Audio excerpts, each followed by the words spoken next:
tema central del capítulo 11 es la Santa Cena.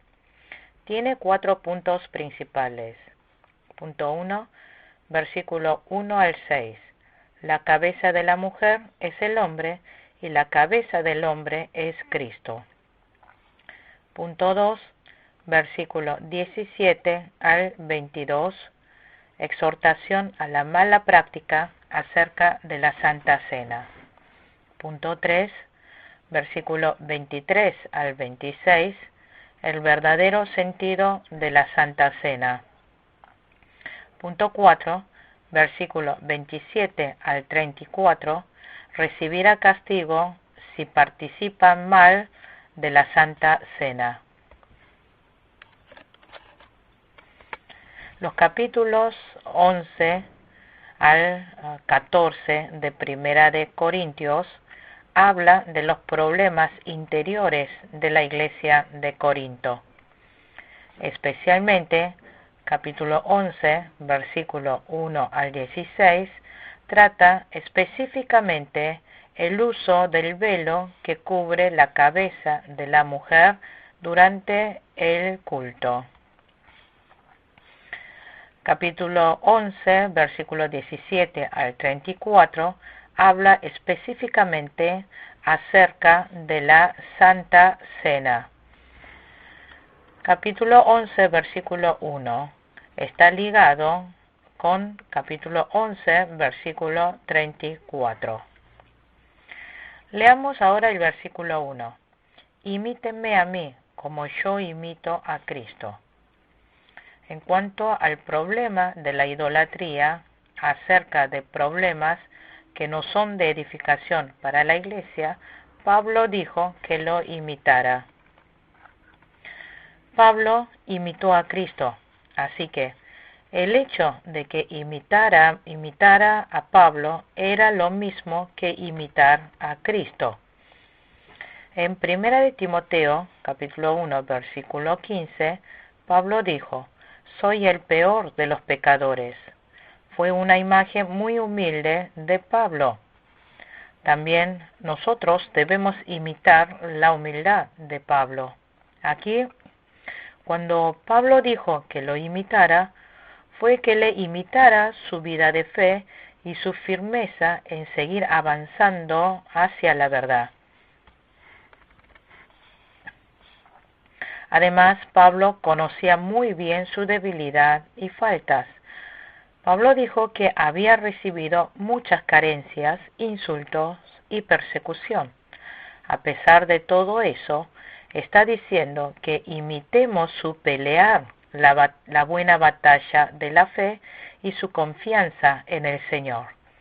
Pablo, antes de reprender y señalar los problemas que estaba surgiendo en la iglesia de Corinto, primero los felicitó. Nosotros también debemos aprender esta actitud de líder. Versículo 2. Los elogios, porque se acuerdan de mí en todo y retienen las enseñanzas tal como se las transmití. Dijo, los elogio porque se acuerdan de mí en todo y retienen las enseñanzas tal como se las transmití. Pablo está felicitando a los hermanos corintios porque habían cumplido bien con la palabra de Dios y toda la enseñanza que les había dejado. Y enseña que la cabeza de la mujer es el hombre y la cabeza del hombre es Cristo. Tanto el hombre como la mujer, en cuanto a las personalidades y valor espiritual, es igual. Pero en cuanto al orden, el hombre es la cabeza de la mujer. ¿Qué es la cabeza? Significa que es el dominante. ¿Por qué será? Primero, en cuanto al principio de la creación, el hombre fue antes que la mujer. Segundo, también por causa de los ángeles. Versículo 10. En el versículo 14 dijo: ¿no les enseña el mismo orden natural de las cosas?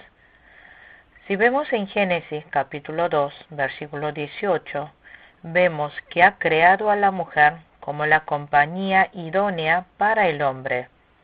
La mujer es más débil físicamente y también emocionalmente. Y al contrario, hizo a la mujer para que fuera de ayuda idónea para el hombre. Así que dijo a la mujer que no opine dentro de la iglesia. Es más, dijo a la mujer que permaneciera silenciosa y quieta y aprendiera a obedecer. Capítulo 14, versículo 34. Primera de Timoteo, capítulo 2, versículo 11 al 12. Versículo 4. Todo hombre que ora o profetiza con la cabeza cubierta deshonra al que es su cabeza. Las mujeres usaban un velo en la cabeza como símbolo de sumisión y obediencia, pero los hombres, como tenían la gloria y la imagen de Dios, no usaban nada sobre la cabeza. Versículo 7. Cristo es la cabeza espiritual del hombre. Leamos el versículo 5. En cambio, toda mujer que ora o profetiza con la cabeza descubierta deshonra al que es su cabeza, es como si estuviera rasurada. Como el hombre es la cabeza de la mujer y como muestra de que está bajo esa autoridad, debían tener la cabeza cubierta. Y dijo que si se oraba o profetizaba con la cabeza descubierta, deshonraba al que era la cabeza. Se enseñó durante el tiempo de la iglesia primitiva a que las mujeres llevaran un velo en la cabeza. Pero, ¿por qué en estos días actuales las mujeres no usan nada para cubrirse? Como dice en el versículo 15, el cabello largo de la mujer tiene el mismo simbolismo. Por eso, en este tiempo actual, no usan ningún velo sobre la cabeza. Versículo 6. Si la mujer no se cubre la cabeza, que se corte también el cabello, pero si es vergonzoso para la mujer tener el pelo corto o la cabeza rasurada, que se la cubra. En el versículo 9 muestra el orden de la creación. El hombre no es por causa de la mujer, sino que la mujer fue creada por causa del hombre. La mujer fue creada por causa del hombre y para ayudar al hombre. Versículo 10. Por esta razón, a causa de los ángeles, la mujer debe llevar sobre la cabeza señal de autoridad. Dijo, por esta razón significa según el principio de la creación. Cuando Dios creó a la mujer, los ángeles conocían bien el lugar de la mujer.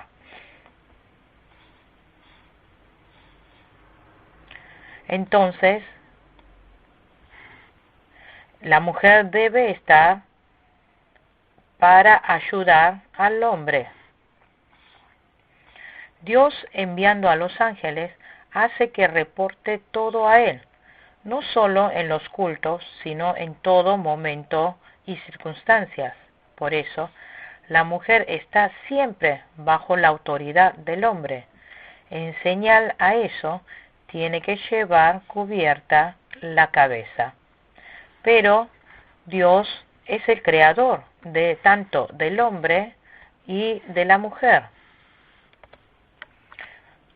En los versículos 11 y 12 dice que así como la mujer procede del hombre, también el hombre procede de la mujer. Por eso, en cuanto al valor espiritual y carácter individual, tanto el hombre como la mujer están al mismo nivel. Tanto la mujer como el hombre son ambos seres necesarios para Dios. Por lo tanto, El hombre no debe sentirse superioridad por ser cabeza de la mujer. Es más, el hombre, manteniendo el orden, se tienen que amar y ayudarse mutuamente, así servir a Dios. Versículo 16. Si alguien insiste en discutir este asunto, tenga en cuenta que nosotros no tenemos otra costumbre, ni tampoco las iglesias de Dios. Dijo Pablo, si alguien insiste en discutir este asunto, tenga en cuenta que nosotros no tenemos otra costumbre, ni tampoco las iglesias de Dios. En segundo lugar, exhorta acerca de la mala praxis acerca de la Santa Cena. La iglesia de Corinto, cuando realizaba la Santa Cena, la Cena del Señor, también traían comida fraternal y comían. Comida fraternal significa que comían reunidos. Pero esa comida fraternal, en vez de ser edificante para todos, se había tornado vergonzoso para los más pobres. Por esa causa, Pablo, en vez de elogiar a la iglesia de Corinto, les ha reprendido. En el versículo 28 dice que ya creía que había noticia de discordia por este asunto cuando la congregación se reunían. Los versículos 21 y 22 habla de la disputa que había entre los ricos y los pobres. En el versículo 18 dijo, hasta cierto punto lo creo. Pablo no está diciendo que cree todo lo que escuchó por rumores acerca de las divisiones, porque no se puede creer todo lo que se dice por rumor sin antes haber verificado. En la época de la iglesia primitiva, dijeron que se acompañaba la Santa Cena con la comida. Después de comer todos juntos la comida fraternal, se llevaba a cabo la Cena del Señor. Pero, como después empezó a faltar dinero en la tesorería de la iglesia, la gente traían la comida cada uno de sus casas y después de haber compartido los alimentos, realizaban la ceremonia de la Santa Cena. Así que los ricos comían saciados y hasta se emborrachaban, pero los pobres pasaban hambre porque no tenían alimento. Por eso, por el mal manejo del sistema de la comida fraternal, en el año 412, la Asamblea de Cartagena se abolió esta ceremonia. Por eso ya no comían antes de la Santa Cena, sino que solamente se llevó a cabo la Cena del Señor. Versículos 23 al 26 habla del verdadero significado de la Santa Cena. En el versículo 23 dijo, yo recibí del Señor lo mismo que le transmití a ustedes, que el Señor Jesús, la noche en que fue traicionado, tomó pan. La enseñanza de la Santa Cena no salió de la voluntad del hombre o enseñanza del hombre, sino fue dada por el Señor directamente cuando estuvo en este mundo. La noche de la captura de Jesús, Jesús estableció la ceremonia de la Santa Cena y luego fue al monte Getsemaní donde fue capturado. Y durante la cena del Señor habló acerca del pan y el vino. En cuanto al pan y el vino, la Iglesia Católica enfatiza en la transubstanciación. La transubstanciación significa que mientras el obispo o el sacerdote ora por el pan y el vino, estos se convierten en carne y sangre de Jesús. esta es una afirmación errónea. Los luteranos enfatizan en consubstanciación. Esto significa que en el pan está la carne de Jesús y en el vino está la sangre de Jesús. Pero esto también está mal. Y hay otros que dicen que el pan es pan y el vino es vino. Afirman que en el pan y en el vino existe el Espíritu de Jesús. Esto también es una idea errónea. Cuando nosotros participamos por fe en la Santa Cena, por medio del Espíritu Santo, el Espíritu de los creyentes, participamos de la carne y la sangre de Jesús. Esto es lo correcto. En ese momento, en cuanto hay una interrelación espiritual con el Espíritu de Jesús. En caso de que el pan y el vino se convirtieran en la carne y la sangre de Jesús, o coexista la carne y la sangre de Jesús en el pan y en el vino, o si afirman que el Espíritu de Jesús existe en el pan y en el vino, si una persona que no tiene fe come de esto, ellos estarían comiendo de la carne y sangre de Jesús y participarían junto del Espíritu de Jesús. Así que, si los que no tienen fe participaran de la Santa Cena, no tendrían ninguna relación con Jesús. Nosotros participamos con fe en la Santa Cena. Nosotros, en cuanto a la Cena del Señor, creemos en la conmemoración simbólica de la Santa Cena. Ciertamente les aseguro, afirmó Jesús, que si no comen de la carne del Hijo del Hombre, ni beben su sangre, no tienen realmente vida. Juan capítulo 6, versículo 53. Aquí, comer de la carne y beber de la sangre de Jesús simboliza la fe. Es decir, que creo que Jesús murió en la cruz por mis pecados y desgarró su carne por mí. No solo eso, sino que entramos en relacionarnos más íntimamente con Jesús. Eso es comer de la carne y la sangre de Jesús. ¿Estará bien que el fiel participe de mala gana a la Santa Cena? Dice en el versículo 27 al 24 que recibirá castigo. Dice que si participan indignamente de la Santa Cena, recibirá castigo.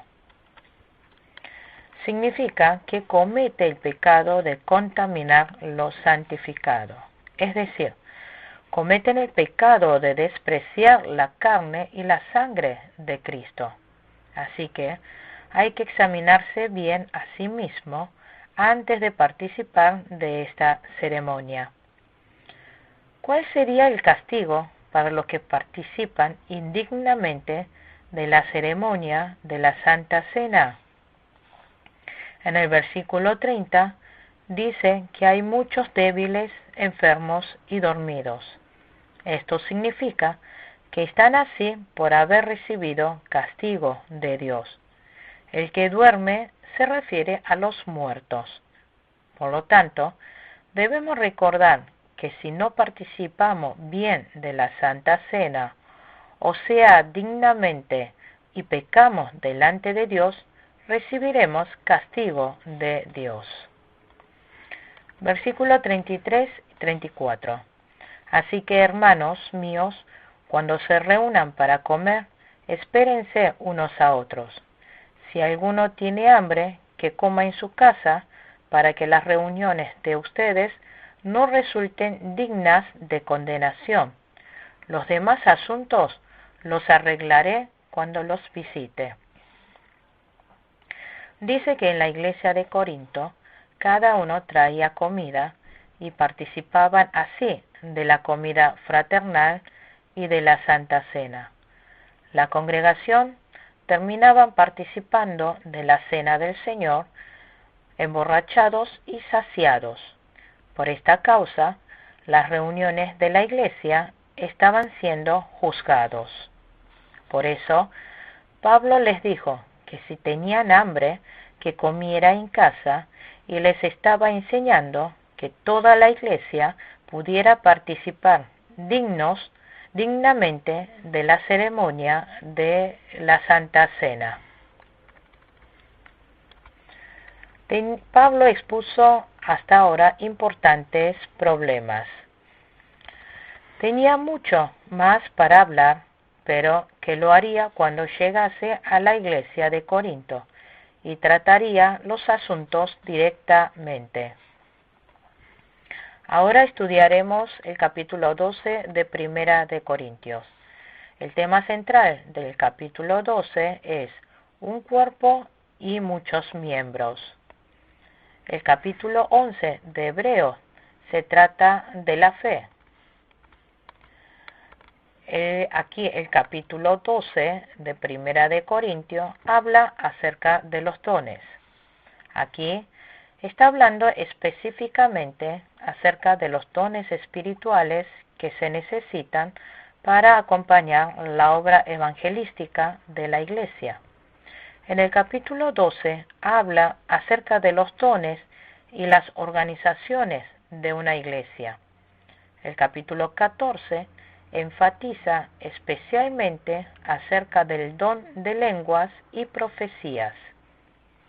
En el medio se encuentra el capítulo 13, que habla acerca de la importancia del valor del amor y el carácter del amor. Habla acerca de la perpetuidad del amor. Esto sucedió porque en la iglesia de Corinto había aparecido disputa por los dones. Por lo tanto, está enfatizando que lo más importante es el amor. Puntos principales.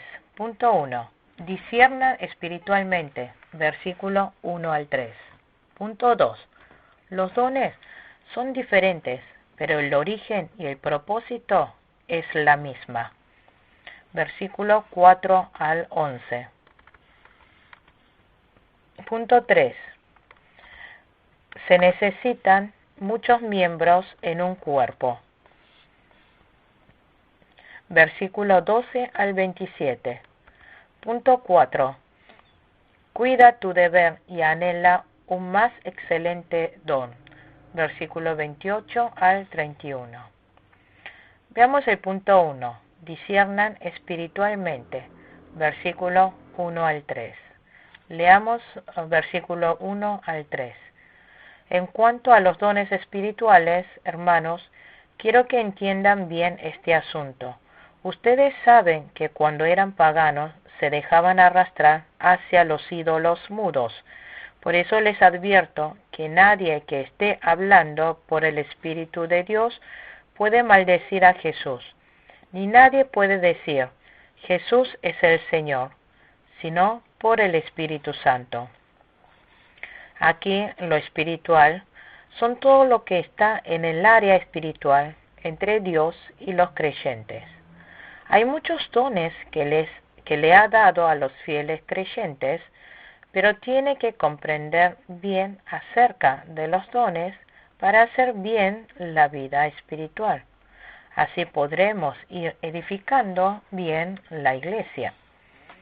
Los miembros de la iglesia de Corinto, antes de creer en Jesús, adoraron a ídolos que no podían hablar. Pero ahora ellos, como cristianos que recibieron el Espíritu Santo, recibieron los dones del Espíritu Santo que Dios les dio. Dijo que si no es por el Espíritu Santo, nadie puede llamar a Jesús Señor. Que tanto los miembros de la congregación de la iglesia de Corinto y nosotros pudiéramos llamar a Jesucristo Señor es todo por el Espíritu Santo. Aquí en el versículo 3, el Espíritu de Dios es igual al Espíritu Santo. El hecho de que nosotros podamos creer en Jesús como nuestro Salvador y Señor es prueba del Espíritu Santo. También dijo que nadie que esté hablando por el Espíritu de Dios puede maldecir a Jesús. Maldecir a Jesús no es obra del Espíritu Santo. Nosotros, antes de creer en Jesús, nuestra alma estaba muerta por el precio de nuestros pecados. Ahora nuestra alma se ha salvado porque el Espíritu Santo nos ayudó a creer en el Evangelio. Por eso pudimos llegar a creer en Jesús como nuestro Salvador y Señor. El que cree en Jesús como su Salvador y Señor ha nacido de nuevo y ha recibido al Espíritu Santo. La prueba concluyente de que hayamos recibido al Espíritu Santo es que creemos que Jesús es nuestro Salvador y Señor. Si alguien, a pesar de haber creído en Jesús, sigue pensando que no ha recibido al Espíritu Santo, esa persona no ha comprendido bien. En los versículos 4 al 11 habla de los dones, que son cada uno diferentes, pero su esencia y el propósito es la misma. Dones se refiere a regalo que el rey ha dado por gracia a los súbditos. Por eso, los dones son regalo que el Rey de Reyes, Dios, nos ha dado por la gracia del Espíritu Santo. Por eso, los dones son talentos espirituales que Dios le da para el servicio. Versículos 4 y 5. Ahora bien, hay diversos dones, pero un mismo Espíritu. Hay diversas maneras de servir, pero un mismo Señor. Aquí dones en griego se llama carisma. Esto es talentos espirituales que Dios da gratuitamente. Servir es diaconía. Esto se trata de servicio o cargo. Obrar es energema. Esto significa obrar o estar en activo. Hay diversos dones, servicio y obrar, pero todo procede de un solo Espíritu Santo, es decir, que lo hace un solo Señor, un solo Dios. Y sobre todo está un solo Dios trino. Están los dones que el Espíritu Santo da y cargos que el Señor ha dispuesto. Del versículo 8 al 10 mencionan 9 clases de dones y varios cargos. A ellos Dios los toma y les encarga las obras espirituales. Leamos el versículo 7. A cada uno se le da una manifestación especial del Espíritu para el bien de los demás. Aquí, la manifestación espiritual especial del Espíritu se refiere a los 9 dones. Versículos 8 y 9. Allí están incluidos los servicios y las actividades. Por lo tanto, no es correcto pelear enorgullecidos con esos dones para mostrar su honor. Aquí dijo, se le da una manifestación especial del Espíritu para el bien de los demás. Dios nos ha dado los dones para el bien de la obra de Dios y para la edificación de la Iglesia. No fueron dadas para que se pelearan ni para que se alardearan de los dones. El Espíritu Santo nos ha dado dones para que podamos ir edificando bien la Iglesia y para la extensión del Evangelio. Leamos los versículos 8 al 10. A unos Dios les da por el Espíritu palabra de sabiduría, a otros por el mismo Espíritu palabra de conocimiento, a otros fe por medio del mismo Espíritu, a otros, y por ese mismo Espíritu, dones para sanar enfermos, a otros, poderes milagrosos, a otros, profecía, a otros, el discernir espíritus, a otros, el hablar en diversas lenguas, y a otros, el interpretar lenguas. Aquí se mencionan primero palabras de sabiduría y palabras de conocimiento. Aquí la sabiduría no es sabiduría humana, sino se refiere a la sabiduría de Dios. Acerca de esto lo estudiaremos más detallado en capítulo 2, versículos 6 y 7.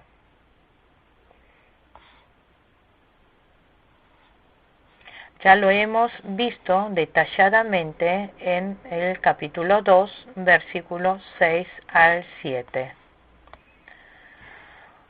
Comprender la palabra de Dios y aplicarlo en la vida, eso es sabiduría.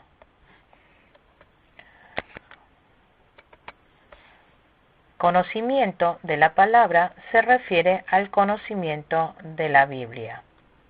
Hay que conocer bien la Biblia, aprenderlo bien y prepararse de la palabra.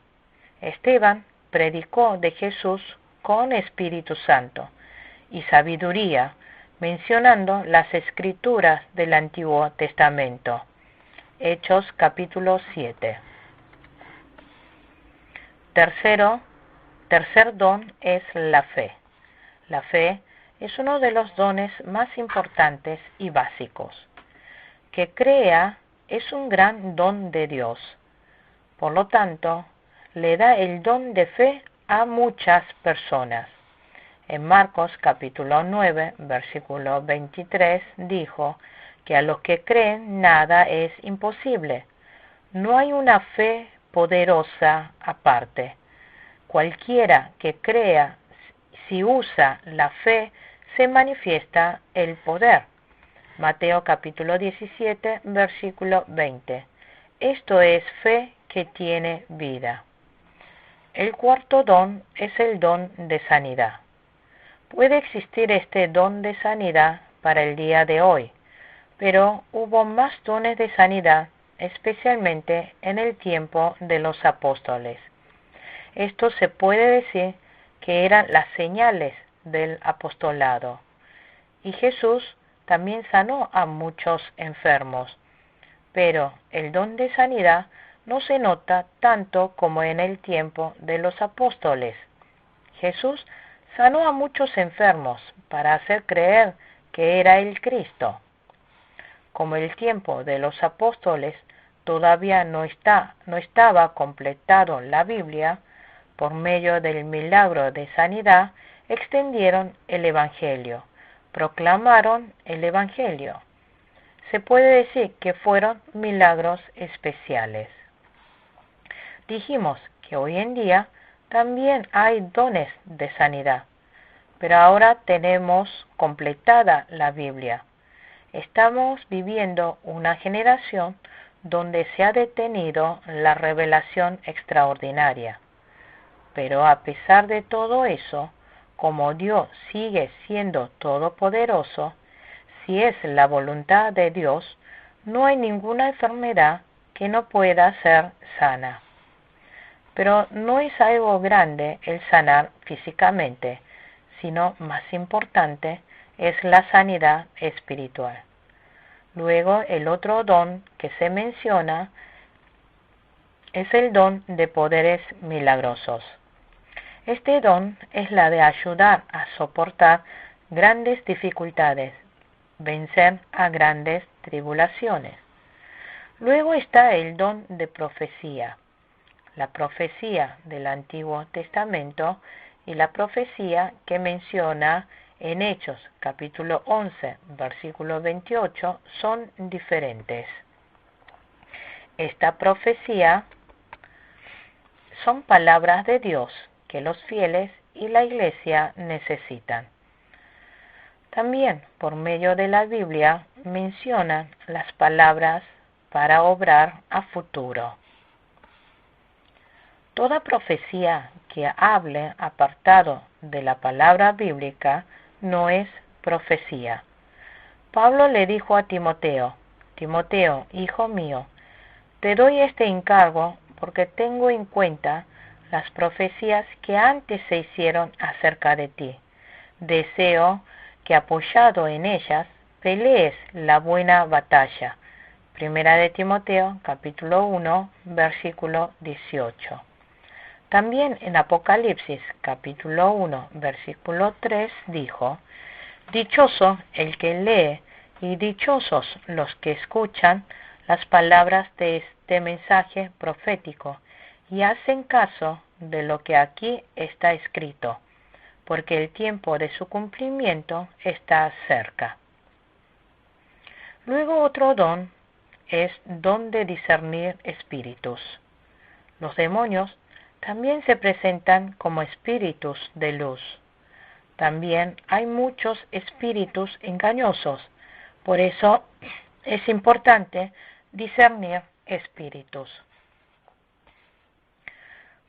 Hoy en día, dentro de la Iglesia, hay muchas obras de índole místico. Debemos saber discernir muy bien. A veces, eso puede no ser obra del Espíritu Santo, sino obras emocionales. Debemos discernir bien la obra del Espíritu Santo y la obra emocional para poder hacer bien la obra de la fe.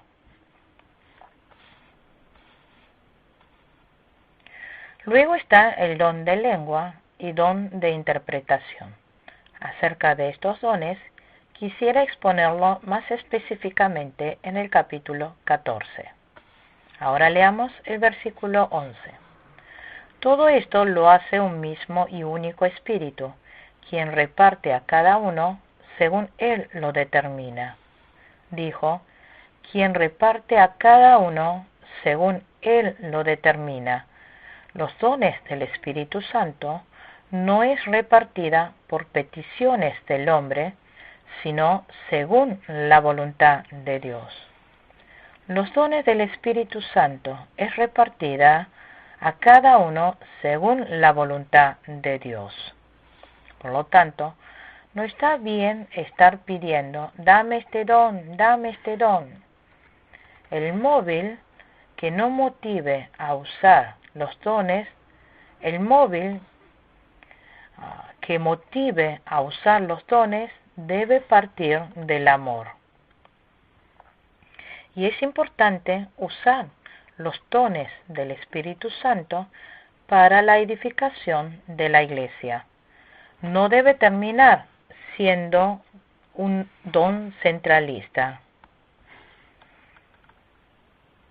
Hay personas que dicen que ellos pueden otorgar dones, pero la palabra de la Biblia nos dice que reparte a cada uno según Dios determina. Concluimos con la clase número 10 de Primera y Segunda de Corintios. Muchas gracias.